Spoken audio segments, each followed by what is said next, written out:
সবকিছু গুছিয়ে নিয়ে একদম বসে পড়েছি মা লক্ষ্মীকে সাথে নিয়ে। কেন এই প্যাকটা মাকে গায়ে মাখাতে গেলে নিচে না বসলে না একদমই হবে না।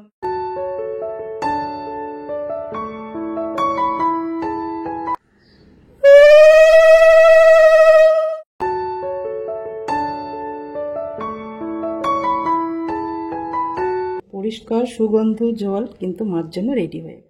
তোমার আওয়াজ শুনে যে ছুটে বেরিয়ে আসে।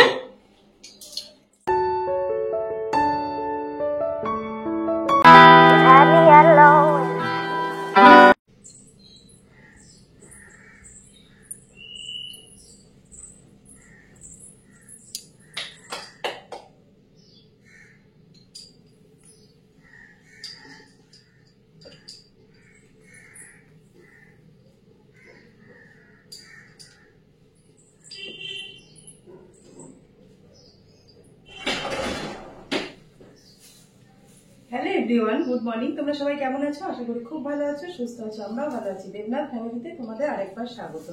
আজকে হচ্ছে বৃহস্পতিবার, আর ঘড়ি কাটাতে বাজে এখন সকাল 7:30।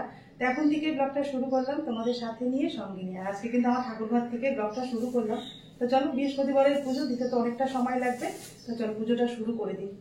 কালকে তো সমস্ত পুজোর বাজার বাসন সমস্ত কিছু রেডি করা রয়েছে, শুধু এখন পুজোটা টুকটুক করে দিতে পারলে ব্যাস হয়ে যায়। আর মা লক্ষ্মীকে ভাবছি আজকে একটু প্যাক লাগাবো। তা আমি কি দিয়ে মাকে প্যাক বানিয়ে মার গায়ে মাখাই সেগুলি তোমাদের সাথে আজকে শেয়ার করবো। সেদিন তো পরিষ্কার করেছি, আজকে তো আর পরিষ্কার করবো না। আজকে মাকে যাতে একটু চকচকে লাগে, মাকে একটু দেখতে ভালো লাগে, সেই জন্য মার জন্য একটা সুন্দর প্যাক বানাবো। তো চলো কি দিয়ে বানাবো সবটাই তোমাদের সাথে শেয়ার করবো। ব্লগটা দেখতে থাকো, আশা করছি তোমাদের ভালোই লাগবে। আমার মা লক্ষ্মীকে কিন্তু মাঝে মধ্যে আমি এই প্যাকটা মাখাই, আগে একবার তোমাদের সাথে শেয়ার করেছি, তা আজকেও তোমাদের সাথে শেয়ার করবো। আজকে বৃহস্পতিবার আছে, আর সামনেই তো ধনতেরাস আসছে, সেই সময় কিন্তু বৃহস্পতিবার থাকবে না, মা লক্ষ্মীকে তুলে স্নান করাতে পারবো না। ওই জন্য মাকে আজকেই কিন্তু মাকে পরিষ্কার করে মানে সুন্দর করে প্যাক লাগিয়ে মাকে সাজিয়ে গুছিয়ে, মার জন্য যে শাড়িটা বানিয়েছি সেই শাড়িটাও কিন্তু মাকে আজকে পরাবো। আর এই দেখো ব্লাউজে কিন্তু আমি লেস লাগিয়ে দিই, ব্লাউজটা কিন্তু পরিয়ে ফেলেছি। তা মাও তো আজকে পরবে, তাই না বলো? তো চলো সবকিছু গুছিয়ে নিয়ে তারপর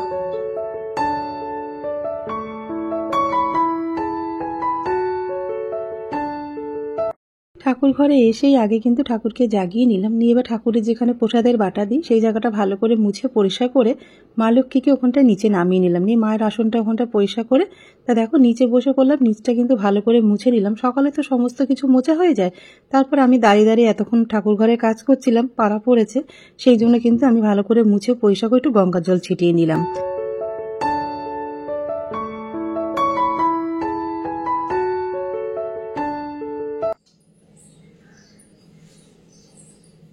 সবকিছু নিচে দেখো, ঠাকুরের কিন্তু ওপরে সবকিছু পরিষ্কার করে গুছিয়ে নিয়ে তারপরে কিন্তু এখন নিচে সবকিছু গুছিয়ে নিয়ে একদম বসে পড়েছি মা লক্ষ্মীকে সাথে নিয়ে। কেন এই প্যাকটা মাকে গায়ে মাখাতে গেলে নিচে না বসলে না একদমই হবে না, ওইটুকু জায়গার মধ্যে আমি একদম করতে পারবো না। ওই জন্য বলছি ঠিক আছে, কষ্ট হয় হোক, কোমরে ব্যথা হয় হোক, আর কিছু করার নেই। কিন্তু কিছু কিছু জিনিস আছে না যেটা মানে নিচে বসে করলে যেন তৃপ্তি পাওয়া যায়, জানো তো, মনটাও ভরে। উপরে দাঁড়িয়ে ওই পুজো হয়ে মানে খুবই কষ্ট হয়। এমনিতে আমার কোমরে একটু ব্যান্ড হলেই ব্যথা করে, কিন্তু নিচে বসে করলে একটু আরাম লাগে, কিন্তু পরে না কোমরটা পুরো ভারী হয়ে যায়, জানো তো। ওই জন্য কিছু করার নেই, কিছু করতে গেলে কিছু পেতে গেলে কিছু তো হারাতে হবে। তা মা যেখানে সাথে আছে কোনো কিছু ভয় আমি পাই না, যা হবে ভালো মন্দ মা সামলাবে। ওই জন্য মাকে ভরসা, মার উপরে ভরসা রেখে আমি কিন্তু নিচেই বসে পড়েছি। তা চলো আমি কি কি দিয়ে মার গায়ে আজকে প্যাকটা লাগাবো চলো তোমাদের সাথে একটু শেয়ার করি। এখানে সবকিছু মার পুজোয় যা যা লাগবে সমস্ত কিছু এখানে গুছিয়ে নিয়েছি। আর উপরে সব ঠাকুরকে স্নান করানো মোছানো একদম পরিষ্কার হয়ে গেছে, চন্দনের তিলকও পরিয়ে দিয়েছি, শুধু মা লক্ষ্মীকে স্নানটা করানো বাকি রয়েছে। মাকে স্নান অভিষেক করানোর আগে দেখো আমি ধূপকাঠি আর প্রদীপটা কিন্তু জ্বালিয়ে নেব। আর আমাদের এই দিকটা হচ্ছে পূর্ব দিক, ওই জন্য পূর্ব দিক মুখ করে কিন্তু আমি প্রদীপটা জ্বালিয়ে রাখি। প্রত্যেক বৃহস্পতিবারের পুজোটা আমার কাছে সবসময়ের জন্য খুব খুব স্পেশাল, ওই জন্য বৃহস্পতিবারের পুজোটা আমি সবসময় স্পেশাল করার চেষ্টা করি। নিজে একটু সাজুগুজু করে দিলাম, আর মা লক্ষ্মীর পুজোয় যা যা লাগবে সমস্ত সাজিয়ে গুছিয়ে, মাকে সাজিয়ে গুছিয়ে বলতে পারো পরিপাটি করে একদম পুজোয় বসা। কোজাগরী লক্ষ্মী পুজো তো বছরে একবার আসে, কিন্তু মা লক্ষ্মী প্রত্যেকটা গৃহে কিন্তু বিরাজ করেন সারা বছর। তাহলে আমাদের বৃহস্পতিবারের পুজোটা আমাদের কাছে স্পেশাল হবে না কেন বলো তো? দুটো ফুলের থালা কিন্তু আমি একদম রেডি করে নিয়েছি, এর মধ্যে সমস্ত মালা রয়েছে, আর এর মধ্যে তোমার দোপাটি ফুল, গাঁদা ফুল, নীলকণ্ঠ, জবা, তারপরে পান, কলা, বেলপাতা, দূর্বা, এগুলো সব রয়েছে। এবার মাকে স্নান করাবো, সেই থালাটা রেডি করবো। থালার মধ্যে দেখো মধু, একটু কস্তুরি, হলুদ, আর এই যে বেসন, একটুখানি অগুরু নিয়েছি, গোলাপ জল, আর একটু ঘি। সেই দিয়ে কিন্তু মাকে আজকে স্নান করাবো, আর সাথে তো গঙ্গার জল রয়েছেই। তো চলো।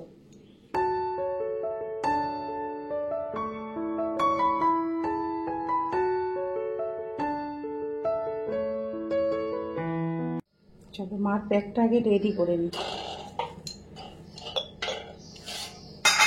একটা বড় পাত্রের মধ্যে আমি নিয়ে নেব বেসন, একটু হলুদ দিলাম, একটু মধু,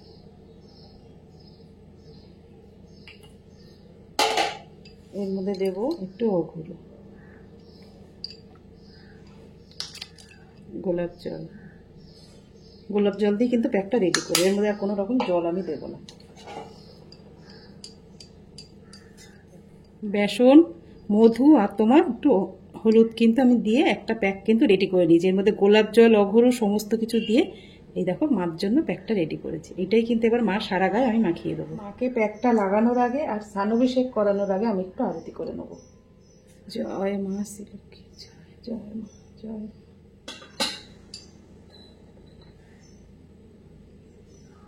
তোমরা অনেকেই কমেন্ট করে বলেছো যে মা লক্ষ্মীর স্নানাভিষেক দেখতে খুব ভালো লাগে দিদিভাই, তো এই জন্য আজকে তোমাদের সাথে সবটাই শেয়ার করছি। এর আগের দিনও তোমাদের লক্ষ্মী পুজোর দিনকেও তোমাদেরকে দেখিয়েছিলাম।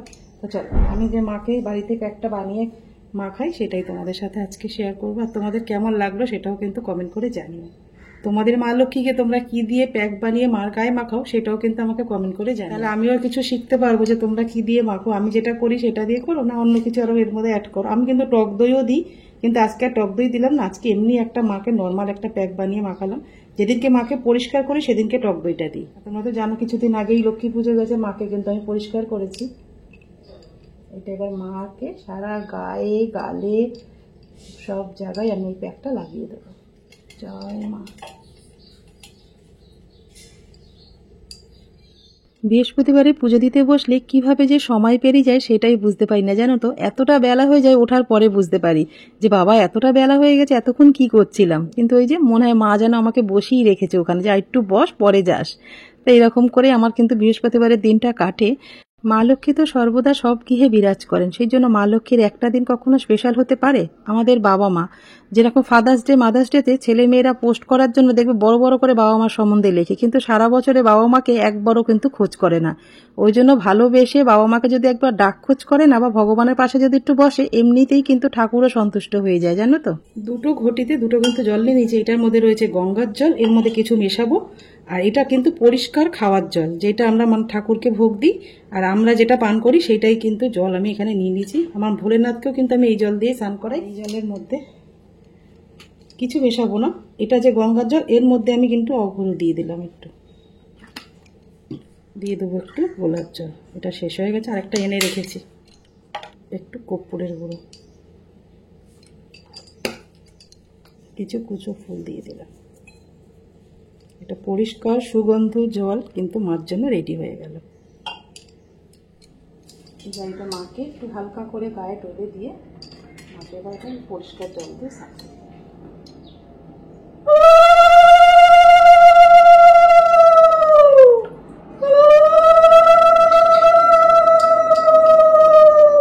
একটা কিন্তু মার গায়ে একদম শুকিয়ে গেছে, সুন্দর হয়েছে, আর গাটা কিন্তু পরিষ্কারও লাগছে। তোমরা আমার কথা বিশ্বাস করবে কি করবে না সত্যি আমি জানি না। আমি হয়তো তোমাদের বিশ্বাস করাতেও পারবো না। মনের মধ্যে যেটা আছে সেটা তোমাদের সাথে শেয়ার না করে আর পারলাম না। মা সর্ব অঙ্গে যখন আমি ওই প্যাকটা লাগিয়ে তারপর যখন তুলতে যাচ্ছিলাম না, অদ্ভুত একটা অনুভূতি হলো, জানো তো।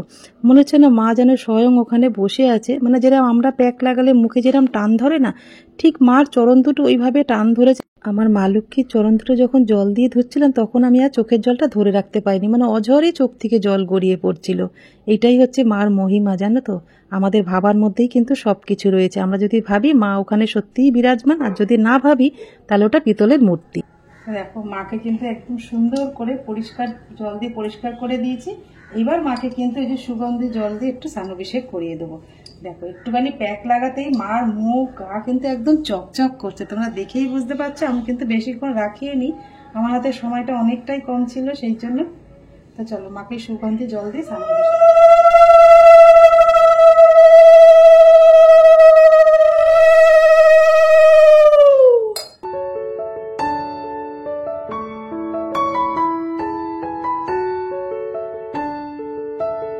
আমার মা লক্ষ্মীর জন্য যে ব্লাউজটা বানিয়েছিলাম আন্দাজে একদম একদম কিন্তু এটা পারফেক্ট হয়েছে। আগের ব্লাউজটা না সাইড থেকে আমি একটু কেটে দিয়েছিলাম, কিন্তু এইটা কিন্তু একদমই কাটতে হয়নি। এটা কিন্তু সুন্দর ওপর থেকেই একদম গলা থেকেই ব্লাউজটা কিন্তু ভালো মতন পরাতে পেরেছি। আর এই দেখো শাড়িটা ভাঁজটা দিয়ে রেখেছিলাম না, দড়ি দিয়ে মানে সুতো দিয়ে বেঁধে রেখেছিলাম বলে কুচিগুলো কিন্তু পাট পাট মতনই রয়েছে। মা কিভাবে পরতে চায় সেইভাবেই কিন্তু মাকে আজকে শাড়িটা।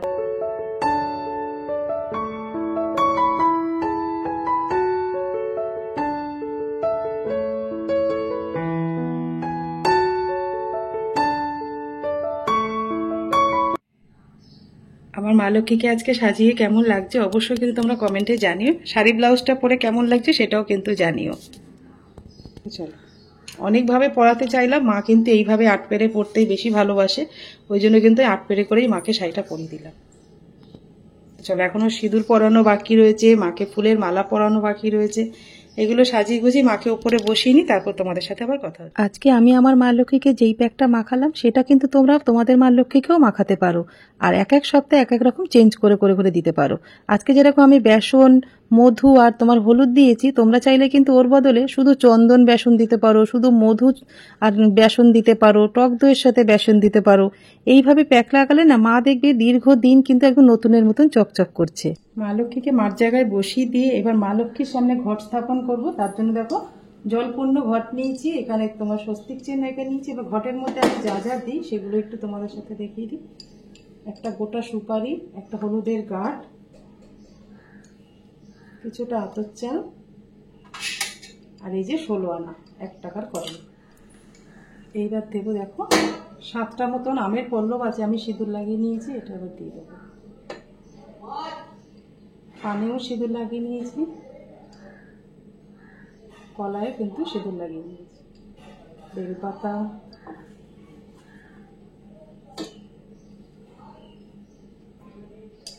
দেখো ঘট কিন্তু আমার একদম সাজানো গুছানো হয়ে গেছে ঘট। এবার মা লক্ষ্মীর সামনে ঘট স্থাপন করে দেবো।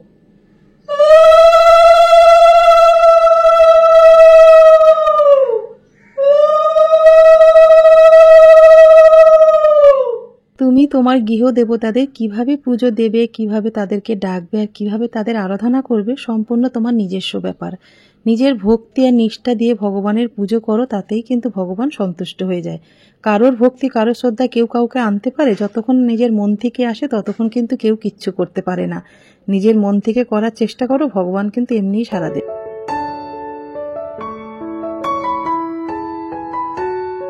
বৃহস্পতিবারে পুজো দেওয়া কিন্তু আমার একদম হয়ে গেছে। ঠাকুরকে একটু আরতি করে নিলেই কিন্তু হয়ে যাবে আজকের পুজো দেওয়া। এমনি ঠাকুরকে ভোগ নিবেদন করে দেওয়া হয়ে গেছে, আর যেটুকু আজকে ঠাকুর আমাকে জোগাড় করে দিয়েছে তার মধ্যেই ঠাকুরকে দেওয়ার চেষ্টা করেছি। তোমাদের কেমন লাগলো কমেন্ট করে। তো চলো ঠাকুরকে একটু আরতি করে নিয়ে পরে তোমাদের সাথে আবার কথা হচ্ছে।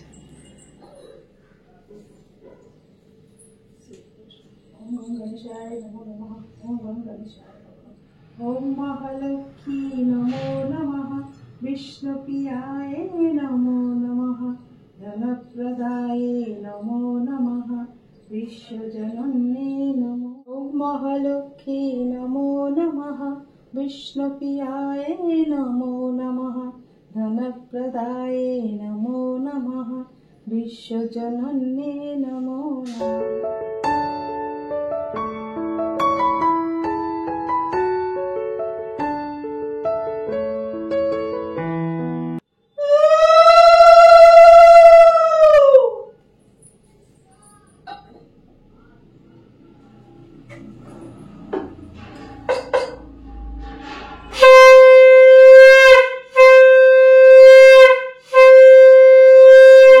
কিন্তু ঘরে চলে এসেছি। আর আজকে অনেকটা বেলা হয়েছে, এতটা বেলা হবে সত্যি ভাবতে পারিনি। সেই 7:30টায় মন্দিরে ঢুকেছি আর এই সবে পুজো দিয়ে আসলাম। মানে পুজো দিতে বসলে না কিভাবে যে সময়টা কেটে যায় সেটাই বুঝতে পারি না। তারপরে যখন উঠি না তখন বলি বাবা এত বেলা হয়ে গেছে, আমি কখন রান্না করব, কখন কি করব বুঝতেই পারি না। সকাল থেকে তো কিছু খাওয়া হয়নি, এখন একটুখানি বাদাম একটু খেজুর খেয়ে একটু জল খেয়ে আসলাম। মানে গলা একদম শুকিয়ে যাচ্ছে, সকাল থেকে জল খাওয়া হয়নি। তা চলো আগে এটা চেঞ্জ করে নাইটিটা পরে নিয়ে তারপরে এবার রান্না বান্না করবো, সবটাই তোমাদের সাথে শেয়ার করবো। তা ব্লগটা দেখতে থাকো, আশা করছি তোমাদের ভালোই লাগবে। পুজো দেওয়ার পরে চা খাওয়া হয়ে গেছে। আর আজকে বেশি কিছু ব্রেকফাস্ট বানায়নি, পেঁপে আর ঠাকুরকে যে তোমার আপেল দিয়েছিলাম প্রসাদ, সেই আপেল আর পেঁপেটাই খেয়ে নিয়েছি। আর এখন রান্নাঘরে চলে এসেছি রান্না করতে। 12টা বেজে গেছে, জানো তো, অনেকটা বেলা হয়ে গেছে। আজকে পুজো দিয়েই তো উঠলাম, 10টা বেজে গেছে। তো চলো রান্না করবো আজকে বৃহস্পতিবারে দুপুরে, তোমাদেরকে দেখি। এদিকে কিন্তু আমার ভাত হয়ে গেছে। এগুলো সব কেটে ধুয়ে মশলা বেটে একদম রেডি করতে আর একটু সময় লেগে যায়। বৃহস্পতিবারে দুপুরে কি কি রান্না করবো তোমাদেরকে একটু বলে দিই। এখানে দেখো 4 পিস মতন ভেটকি মাছ রয়েছে, এটা নুন হলুদ মাখিয়ে আমি রেখে দিয়েছিলাম, মানে 2 দিন আগেই নিয়ে এসেছিল। আর ভেটকি মাছটা বার করতে গিয়ে আমার কিন্তু লইট্টা মাছটা চোখে পড়লো। লইট্টা মাছ সেদিনকে রান্না করে ফেলেছি, অল্প একটু কিন্তু দেখলাম ভেটকি মাছের সাথেই কিন্তু লইট্টা মাছ। দেখতে পাচ্ছ কতটা মতন আমি ঝিঙে কেটে নিয়েছি, আর এর মধ্যে না 2খানা মতন পটলও দিয়েছি, একদম কচি, জানো তো, ঝিঙে পটল সবটাই। তা বানানোর ইচ্ছা ছিল ঝিঙে দিয়ে তেল ঝাল বানাবো, তা এখন তার হবে না, অন্য কিছু মাথায় চলে এসছে। এই কটা লইট্টা মাছ দিয়ে আমি ঝিঙে আমার ছেলে একদম খেতে চায় না, আমি তো সবজি খেতে ভালোবাসি, ছেলে তো খেতে চায় না। ওই জন্য এই ঝিঙের মধ্যে একটু লইট্টা মাছ দিলে আমার ছেলে গন্ধে গন্ধে সবজিটা খেয়ে নেবে। আর এদিকে ভেটকি মাছ বানাবো হচ্ছে ধনেপাতা কাঁচা লঙ্কা অল্প একটু সর্ষে আমি বেটে ভেটকির ঝাল বানাবো। তো চলো এই রান্নাগুলো করবো। আর এখানে কিন্তু লইট্টা মাছের জন্য মশলা বাটাই রয়েছে, পেঁয়াজ আদা রসুন টমেটো সবটাই। তো চলো রান্নাটা শুরু করে দিই। তেল গরম হয়ে গেছে, আজকে কিন্তু সর্ষের তেলটা বাড়ুন, তো সাদা তেলে সব রান্নাটা আমাকে করতে হবে। এই দেখো ভেটকি মাছগুলো ভেজে দিলাম।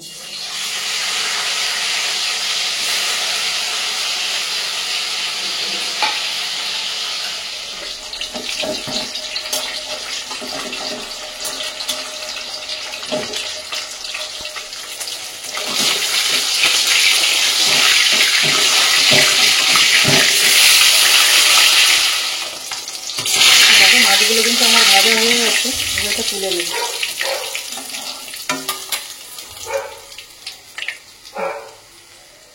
মাছ আমার সব ভাজা হয়ে গেছে, আর তেলটা একটু কমিয়ে নিয়ে ওর মধ্যে অল্প একটু সর্ষের তেল ছিল সেটা দিয়ে দিয়েছি।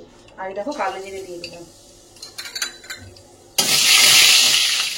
কাঁচা লঙ্কা ধনে পাতা আর অল্প একটু সর্ষে বেটে রেখেছি সেটা এবার দিয়ে দেবো। লঙ্কা ধনে পাতা সর্ষে বাটার সময় আমি অল্প একটু নুন দিয়েছিলাম, আর একটু নুন আমি এর মধ্যে দিয়ে দিলাম। দিয়ে দেবো একটু হলুদ, ব্যাস মশলার মধ্যে এইটুকুই পড়বে, আর বেশি কিছু মশলা আমি আমার দেবো না। ভেজে রাখা ভেটকি মাছগুলো দিয়ে দেবো। মাছের সাথে মশলাটা কিন্তু ভালো মতন একটু কষিয়ে নেবো, মাছের মধ্যে না মশলাটা ভালো মতন ঢুকেও যাবে। আর এটা আলু টালু কিছুই আমি ব্যবহার করছি না রান্না, পরিমাণ মতন অল্প করে জল দিয়ে দেবো।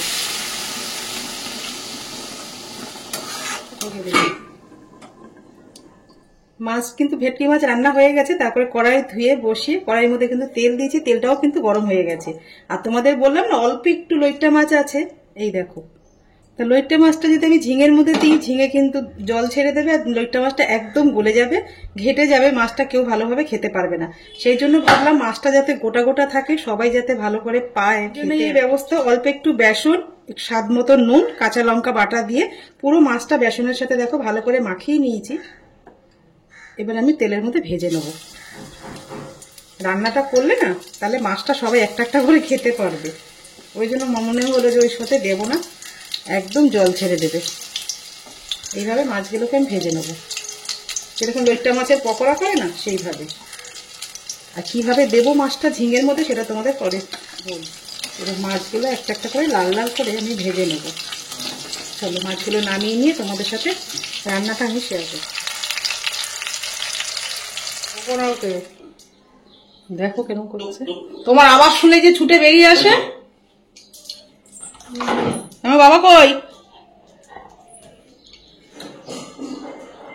আবার কত করে এই পুরো চিনাবার এই যাই কোথায় শুয়েছে। মাছগুলো ভাজা হয়ে গেছে, দেখো ওই তেলের মধ্যে অল্প একটু আমি কালো জিরে দিয়ে দিলাম। এই দেখো লইট্টা মাছের ফ্রাই কিন্তু হয়ে গেছে। একটা পেঁয়াজ কুচি দিয়ে দেবো। পেঁয়াজটা একটু ভাজা ভাজা হয়ে গেছে। দেখো বেটে রাখা যে মশলা, টমেটো, আদা, রসুন, কালকে মাংস রান্না করেছিলাম, মশলা অনেকটা ছিল, সেইটাই দিয়ে দিলাম। মশলাটা নষ্ট হয়ে যায় বেশি দিন থাকলে। মশলা দেওয়ার পরে ভালো করে নাড়াচাড়া করে নেওয়ার পরে কিছু গুঁড়ো মশলা ওর মধ্যে দিয়ে দেবো। সবার আগে কিন্তু আমি নুনটা দিলাম, কারণ নুন ছাড়া কিন্তু সম্পূর্ণ রান্নাটাই কিন্তু অসম্পূর্ণ থেকে যায়। সেই জন্য নুনটা কিন্তু আমাদের খুবই জরুরি রান্নায়। ওই জন্য স্বাদ মতন কিন্তু নুন দিয়ে দিলাম, তারপরে দিলাম একটু হলুদ, একটুখানি জিরের গুঁড়ো, তারপর একটু লঙ্কার গুঁড়ো দিয়ে দিয়েছিলাম। তারপরে কিন্তু দেখো মশলাটাকে ভালো করে কিন্তু কষিয়ে নিয়েছি। যতক্ষণ না মশলা থেকে তেল ছেড়ে দিচ্ছে ততক্ষণ কিন্তু কষাতে হবে। পেঁয়াজ, আদা, রসুন, টমেটোর কাঁচা ভাবটা চলে গেলেই তারপরে যে আমি কেটে রেখেছিলাম একটু ঝিঙে, বেশিরভাগটা ঝিঙেই রয়েছে, আর দুটো মতন পটল ছিল, সেগুলো কিন্তু ওর মধ্যে দিয়ে ভালো করে কষিয়ে নেওয়ার পরে আমি কিন্তু সামান্য একটু জল দিয়েছিলাম। জল দেওয়ার দরকার ছিল না, জল না দিলে না একটু গ্রেভিও হতো না, জানো তো। ওই জন্য অল্প একটু জল দিয়ে ঝিঙেটা ঢেকে ঢেকে রান্নাটা করে নিয়েছি। তাতে দেখো যেই লইট্টা মাছের পকোড়াগুলো ভেজেছিলাম সেটা কিন্তু ওই যে সবকিছু সেদ্ধ হয়ে যাওয়ার পরে আমি ওপর থেকে দিয়ে দিয়েছিলাম। ঢেকে রাখলেই কিন্তু ব্যাস রেডি হয়ে যাবে লইট্টা মাছ দিয়ে ঝিঙের ঝাল। একদম নিজের মতন করে রেসিপিটা বানিয়েছি, আশা করছি তোমাদের ভালো লাগবে। যখন দেখবে অল্প কিছু রয়েছে, সেটা দিয়ে কোনো কিছুই করা যাবে না, তখন একটার সাথে আরেকটা মিলিয়ে কিন্তু এইভাবে একটা রান্না বার করে নিতে হবে। রান্না বান্না কিন্তু আমার একদম হয়ে গেছে। এবার গ্যাস ট্যাসগুলো মুছে রান্নাঘর পরিষ্কার করলেই ব্যাস।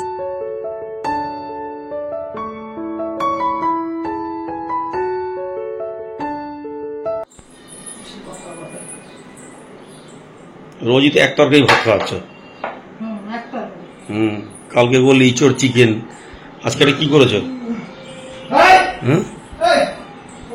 কি এটা? লইট্টা মাছ দিয়ে ঝিঙের ঝাল আর ভেটকি মাছ, ধনেপাতা ভেটকি বানিয়েছি। এইটা তো খাবো আমি আগে, ভেটকি ধনেপাতাটা। বলো দেবনাথ, বসো। 2:30 বাজে। বাবু, ভালো আছে ঝিঙে ঝালটা? চলো খাওয়া দাওয়া। সবার কিন্তু একসাথে ভাত বেড়েছি। ছেলে বললো মা একটু পরে খাবো, তুমি আর বাবা খাও, আমি একটু পরে খাচ্ছি। মানে ওর সবে এসছে তো, ওর ভালো লাগছে না, পেটটাও ভরা আছে, অবেলায় হয়তো টিফিন করেছে, সেই জন্য একটু পরে খাবে। আমি আর দেবনাথবাবু কিন্তু খেতে বসে পড়েছি। তোমাদের তো বললাম সকালে সেরকম একটা ভারী ব্রেকফাস্ট করিনি, শুধু পেঁপে আর একটু আপেল খেয়েছিলাম। আজকে খেতে খেতে এই পর্যন্তই রাখলাম ব্লগটা। যদি আজকের ব্লগটা তোমাদের কিছু ভালো লেগে থাকে লাইক, কমেন্ট, শেয়ার করো। আমার চ্যানেল নতুন হলে অবশ্যই কিন্তু সাবস্ক্রাইব করো।